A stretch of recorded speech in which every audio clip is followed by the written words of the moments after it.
Zero tolerance was interpreted as the policy that separated children from their If I get arrested for DUI and I have a young child in the car, I'm going to be separated. When I was a police officer in New York and I arrested a father for domestic violence, I separated that father Mr. from his Homan, with family. all due respect, legal asylees are not charged with any crime.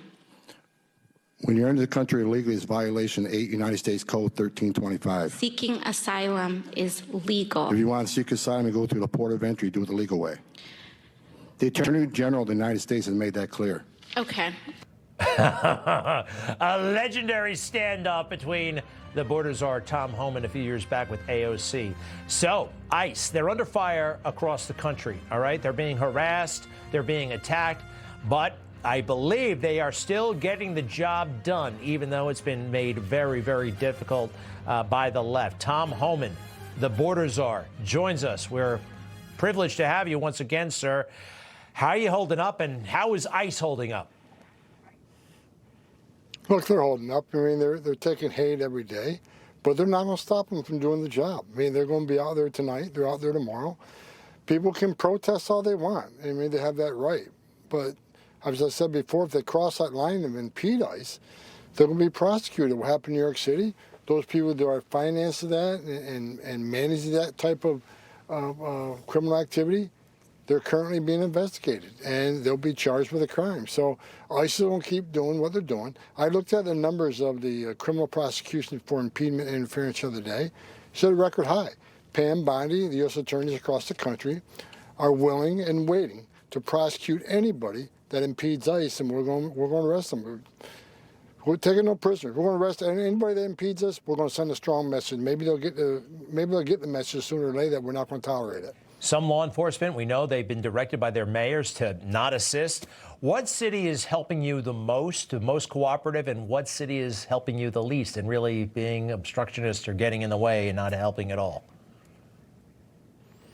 Look, none of the sanctuary cities are really helping us. Some are, impeding us less.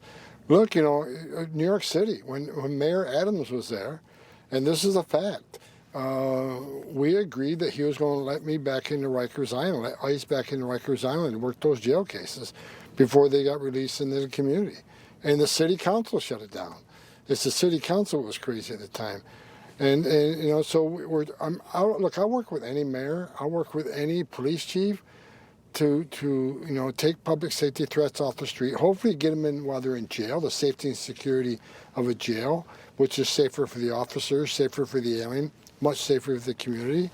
I work with anybody. I don't care what political party they're from. The bottom line is the Democratic leadership in this country, the mayors and the governors, they spend their time vilifying the men and women of ICE and comparing them to Nazis and racists, and they're doing everything they can to impede us. And again, they can sit back and watch us make their cities safer because we're not going to stop doing what we're doing. Shame on them. You would think any elected mayor, any elected governor would be shoulder to shoulder with ICE to take criminal aliens, public safety threats out of their communities.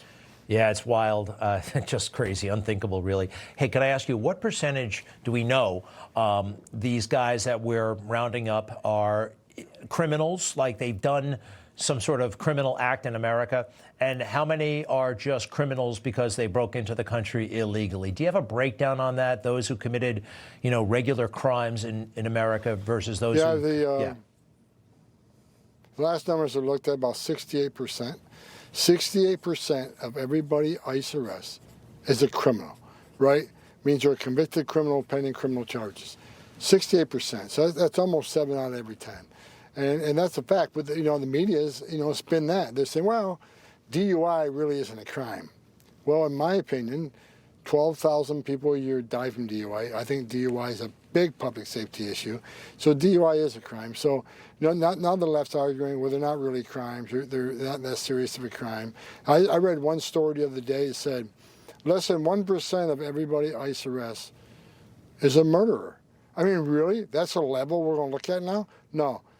Like I said, almost 7 out of 10 are criminals. And the other 30%, many of them are national security threats. Most national security threats don't have a criminal history because they're laying low to wait to do the dirty deed they're here for. A lot of them are final orders. These are people in the country legally. They had due process at great taxpayer expense, and a federal judge ordered them removed. And they didn't leave. They became a fugitive. We're arresting them too. But are we arresting non-criminals that aren't fugitives, aren't public safety threats, and not national security threats? Yes, we are.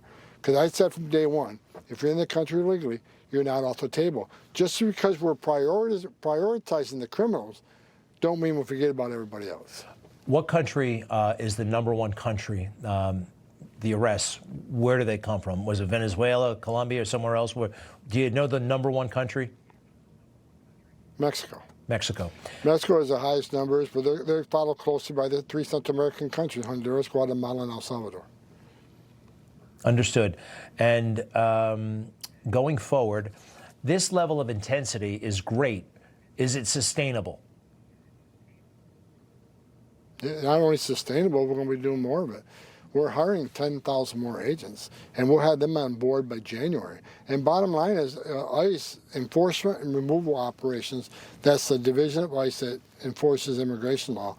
They got about 5,000 officers before the big beautiful bill. We're hiring 10,000 more.